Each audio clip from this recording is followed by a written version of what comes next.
And never, and I read the story, the What book you got? What book is that? This is called an atlas. Poland. See? It. Yeah, that's Poland, and that's Poland and now. Yep. Poland. Poland, India. I love Poland. Okay, good. I love Poland now. Yeah. The story. The story. I love the story. Oh. Read the story. The Bible read. Now, Daddy, he's the Bible. Yep. Welcome to the MasterMind Library. I am. They call me Ferdinand, the bringer of balance, leader of many disciplines, and one of your hosts of the MasterMind Library podcast, the home of the MasterMind Book Club on FHTII.com. And today we've got our host, one of our hosts back with us, Trigger. And Trigger's here today with our live audience. Who's in our live audience? Trey, who's in our live audience? Who's that over there? Trey, who's that over there? Oh, here. Yeah, who's that? What's their names? Sincere. Lydia. Huey. Elijah. Elijah. Very good. All right. Let's go. All right. So we're in Simulacra Simulation, as y'all know. And thank y'all for being here. And so we are going to be in chapter 10 today. Stop. All right. We're going to be in chapter 10 today. So let's go ahead and move into that position. Let's see what the name of that chapter is. The Clone Story. All right. So we're going to chapter 10, the Clone Story today. So let's go ahead and make everything a little bit larger for everybody at home so they can see it a little bit better. Okay. And then we're going to Okay. All right. What? All right, so let's go ahead and get started. You want to sit right here, buddy? You ready to take nap time? Okay, let's get ready for nap time. Okay. There you go. Perfect.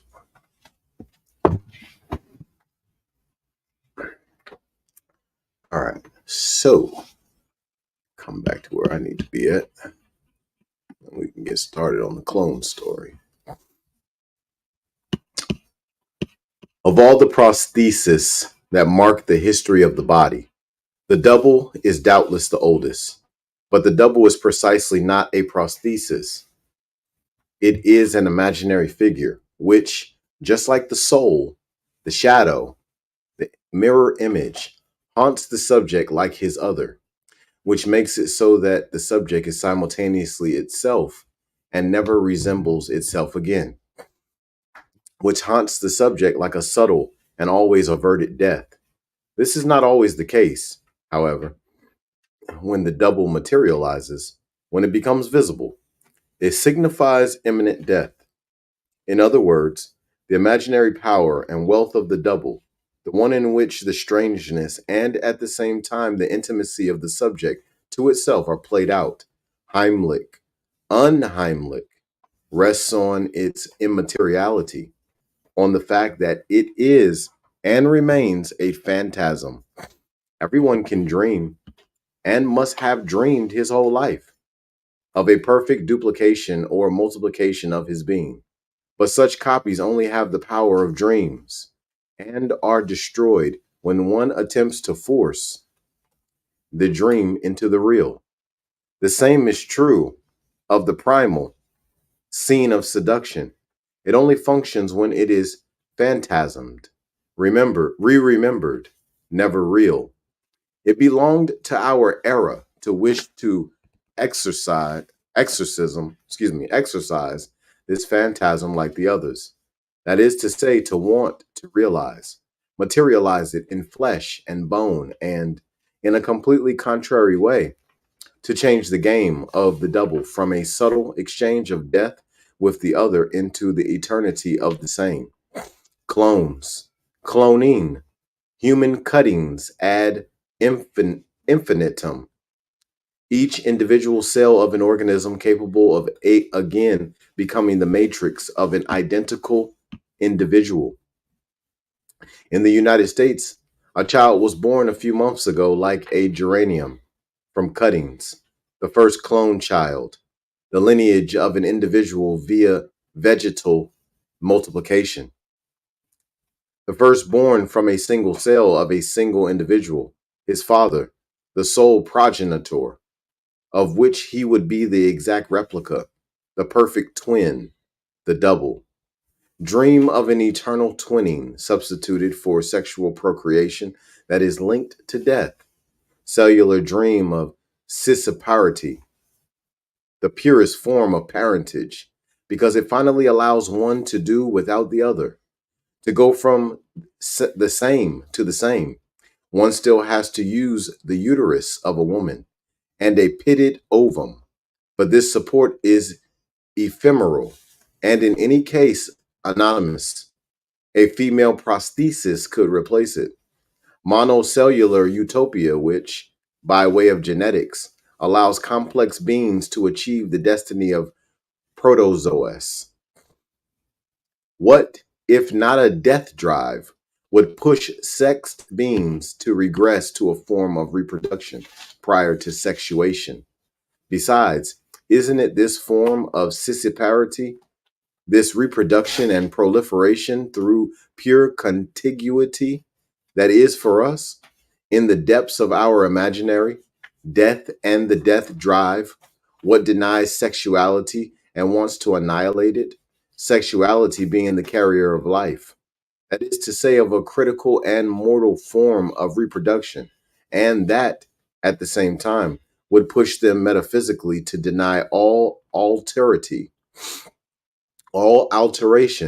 of the same in order to aim solely for the perpetuation of an identity, a transparency of the genetic inscription no longer even subject to the vicissitudes of procreation. Let's leave the death drive aside. Is it a question of the phantasm of autogenesis? No, because such a fantasy still passes through the figures of the mother and the father, sexed parental figures that the subject can dream of effacing by substituting himself for them, but without denying the symbolic structure of procreation at all. Becoming one's own child is still being someone's child, whereas cloning radically abolishes the mother, but also the father, the intertwining of their genes, the imbrication of their differences, but above all, the joint act that is procreation. The cloner does not beget himself. He sprouts from each of his segments.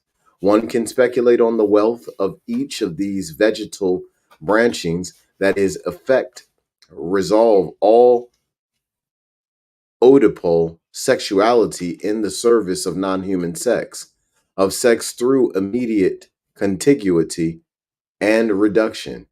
It is still the case that it is no longer a question of the fantasy of autogenesis.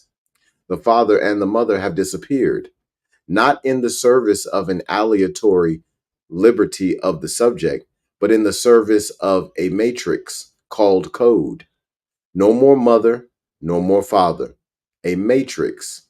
And it is the matrix, that of the genetic code, that now infinitely gives birth based on a functional mode purged of all aleatory sexuality. The subject is also gone, since identical duplication puts an end to his division. The mirror stage is abolished in cloning, or rather, it is parodied therein in a monstrous fashion. Cloning also retains nothing, and for the same reason, of the immemorial and narcissistic dream of the subject's projection, ideal alter ego, since this projection still passes through an image, the one in the mirror, in which the subject is alienated in order to find himself again. or the one, seductive and mortal, in which the subject sees himself in order to die there. None of this occurs in cloning. No more medium, no more image, any more than an industrial object is the mirror of the identical one that succeeds it in the series. One is never the ideal or mortal mirage of the other. They can only be added to each other. And if they can only be added, it means that they are not sexually engendered and know nothing of death. It is no longer even a question of being twins, since Gemini or twins possess a specific property, a particular and sacred fascination of the two, of what is two together and never was one. Whereas cloning enshrines the reiteration of the same, 1 plus 1 plus 1 plus 1, etc. Neither child, nor twin, nor narcissistic reflection. The clone is the materialization of the double by genetic means. That is to say, the abolition of all alterity and of any imaginary, which is combined with the economy of sexuality, delirious apotheosis of a productive technology. A segment has no need of imaginary meditation. Excuse me. A segment has no need of imaginary mediation in order to reproduce itself, any more than the earthworm needs earth. Each segment of the worm is directly reproduced as a whole worm, just as each cell of the American CEO can produce a new CEO, just as each fragment of a hologram can again become the matrix of the complete hologram. The information remains whole, with perhaps somewhat less definition in each of the dispersed fragments of the hologram. This is how one puts an end to totality. If all information can be found in each of its parts, the whole loses its meaning. It is also the end of the body, of this singularity called body, whose secret is precisely that it cannot be segmented into additional cells, that it is an indivisible configuration to which its sexuation is witness. Paradox. Cloning will fabricate sexed beings in perpetuity, since they are similar to their model, whereas thereby sex becomes useless. But precisely, sex is not a function. It is what makes a body a body. It is what exceeds all the parts, all the diverse functions of the body.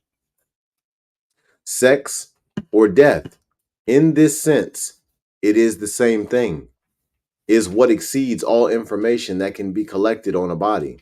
Well, where is all this information collected? In the genetic formula.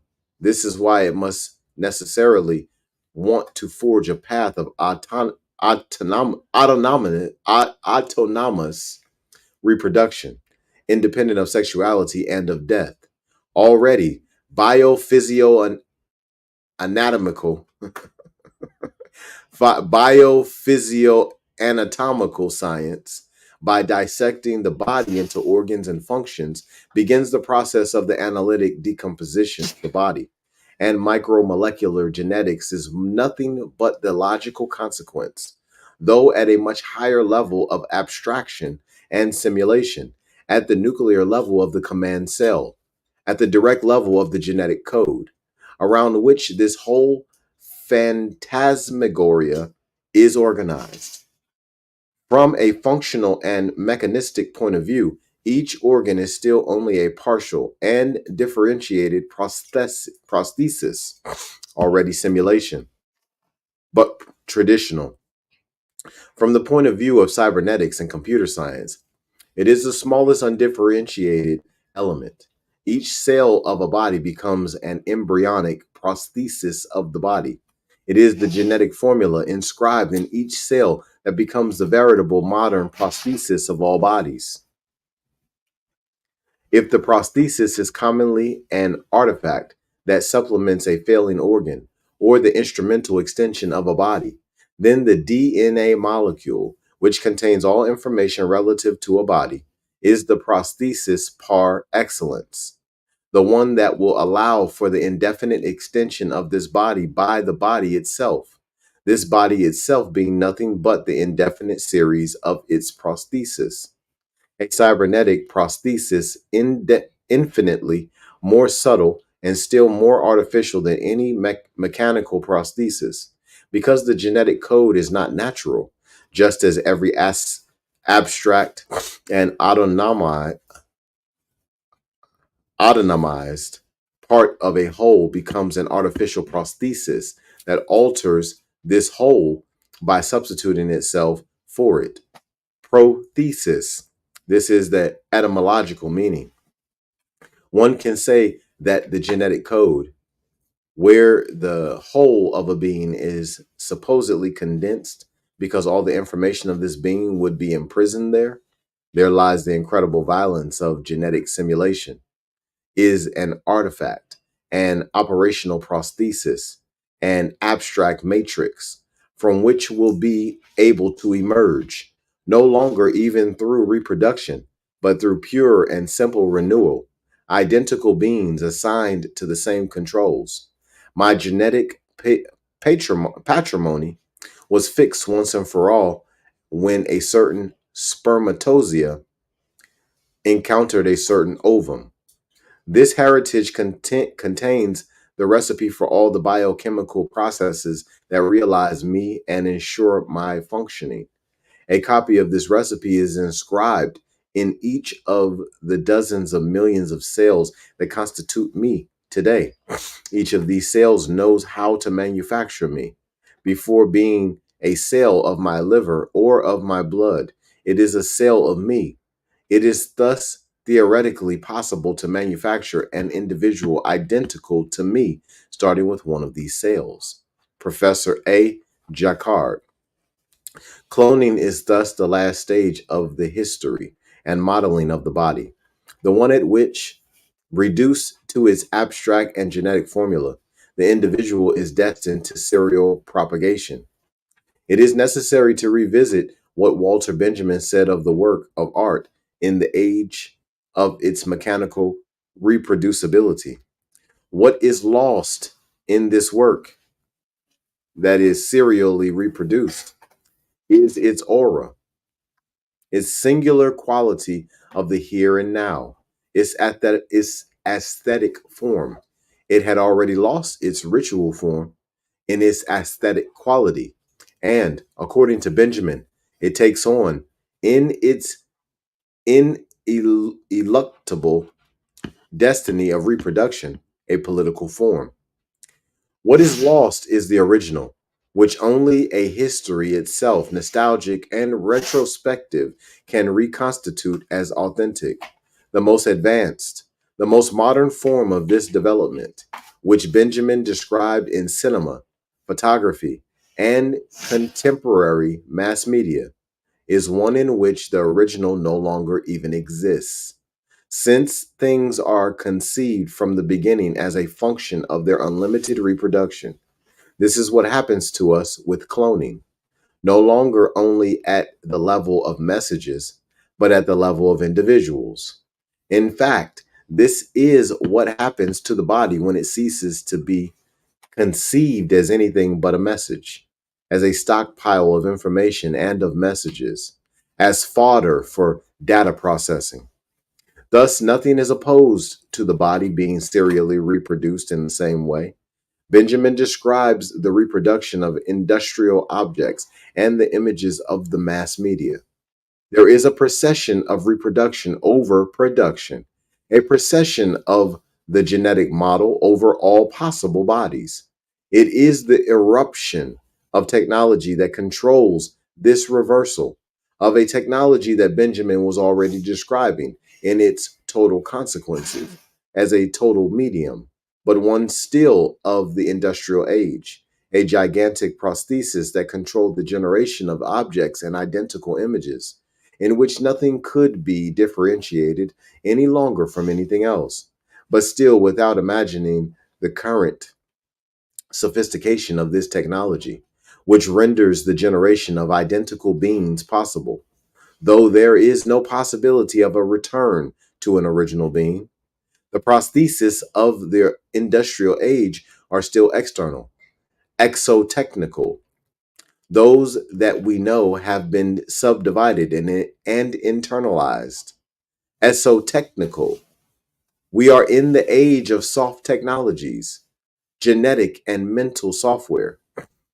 As long as the prostheses of the old industrial golden age were mechanical, they still return to the body in order to modify its image. Conversely, they themselves were metabolized in the imaginary, and this technological metabolism was also part of the image of the body. But when one reaches a point of no return, dead end, in simulation, that is to say, when the prosthesis goes deeper, is interiorized in, infiltrates the anonymous and micromolecular heart of the body, as soon as it is imposed on the body itself as the original model, burning all the previous symbolic circuits. The only possible body, and the only possible body, the immutable repetition of the prosthesis. Then it is the end of the body, of its history, and of its vicissitudes. The individual is no longer anything but a cancerous metastasis of its base formula. All the individuals produced through cloning individual X, are they anything other than a cancerous metastasis? The proliferation of the same cell, such as occurs with cancer. There is a narrow relation between the key concept of the genetic code and the pathology of cancer. The code designates the smallest simple element, the minimal formula to which an entire individual can be reduced, and in such a way that he can only reproduce himself identically to himself. Cancer designates a proliferation ad infinitum of a base cell without taking into consideration the organic laws of the whole. It is the same thing with cloning. Nothing opposes itself any longer to the renewal of the same, to the unchecked proliferation of a single matrix. Formerly, sexed reproduction still stood in opposition to this. Today, one can finally isolate the genetic matrix of identity, and one will be able to eliminate all the differential vicissitudes that once constituted the aleatory charm of individuals. If all cells are conceived primarily as a receptacle of the same genetic formula, not only all the identical individuals, but all the cells of the same individual, what are they but the cancerous extension of this base formula? The metastasis that began with industrial objects ends with cellular organization. It is useless to ask oneself if cancer is an illness of the capitalist age. It is, in effect, the illness that controls all contemporary pathology, because it is the very form of the virulence of the code, an exacerbated redundancy of the same signals, an exacerbated redundancy of the same cells.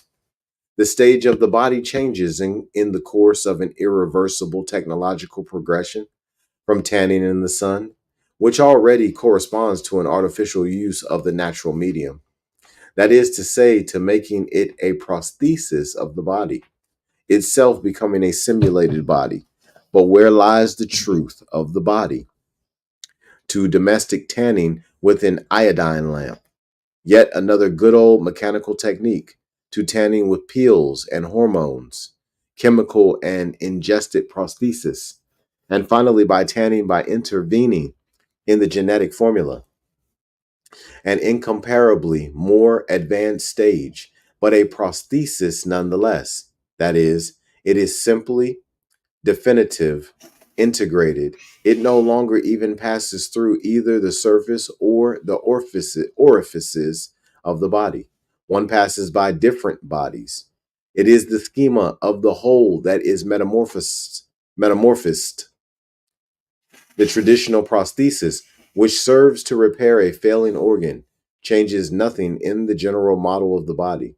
Organ transplants are still of this order. But what should be said of mental modeling via psychotropic agents and drugs? It is the stage of the body that is changed by them.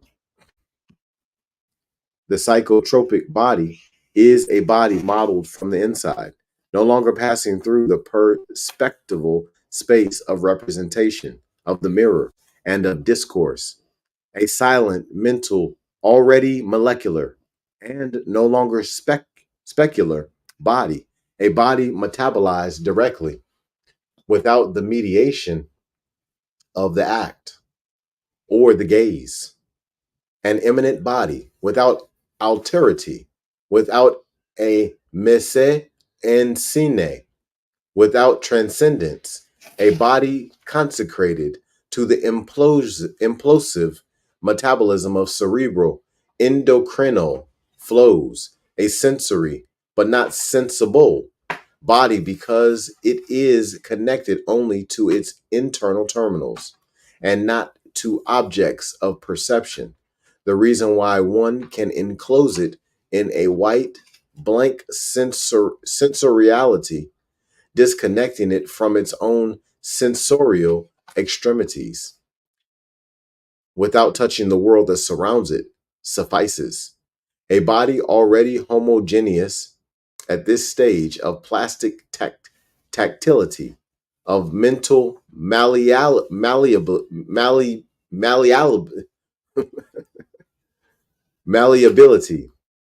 of psychotropism at every level, already close to nuclear and genetic manipulation, that is to say, to the absolute loss of the image, bodies that cannot be represented either to others or to themselves, bodies inoculated of their being and of their meaning by being transfigured into a genetic formula or through biochemical instability. Point of no return. Apotheosis of a technology that has itself become interstitial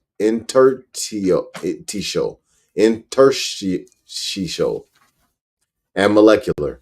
Notes.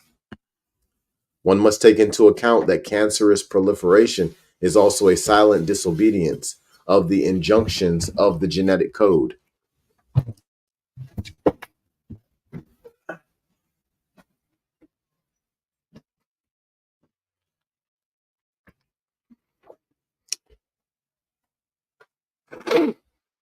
Cancer, if it fits with the logic of a nuclear computer science vision of human beings, is also its monstrous excrescence and negation, because it leads to total disinformation and to disaggression, revolutionary pathology of organic abandonment. Richard Penhas would say in Fictions, Notes, Synoptics, a propos de un mal mysterious, synoptic notes on a mysterious illness, entropic delirium of organisms resisting the negentropy of informational systems. It is the same conjunction as that of the masses, vis a vis structured social formations. The masses are also cancerous metastasis outside any social organicity. The same ambiguity is operative in cloning. It is at once the triumph of a controlling hypothesis, that of the code and of genetic information, and an eccentric distortion that destroys its coherence. Besides, it is probable, but this is left to a future story, that even the clonic twin will never be identical to its progenitor, will never be the same, if only because it will have had another before it. It will never be just like what the genetic code in itself would have changed it to. Millions of interferences will make of it, despite everything, a different being who will have the very same blue eyes of its father, which is not new, and the cloning experiment will at least have the advantage of demonstrating the radical impossibility of mastering a process simply by mastering information and the code. Note, a version of this essay with a different ending appeared under the title The Hell of the Same in Baudrillard's The Transparency of Evil, Essays on Extreme Phenomena, trans James Benedict, London and New York, Verso, 1993, trans. 1. C.F. D. Rorvik, A Sun Image, La Coupe d'un Homme, In His Image, The Copy of a Man, Paris, Grasset, 1978. And that concludes chapter 10. On our next episode, we'll be on chapter 11, which is about holograms. All right, so y'all be blessed and make sure that you're out here exposing your gift.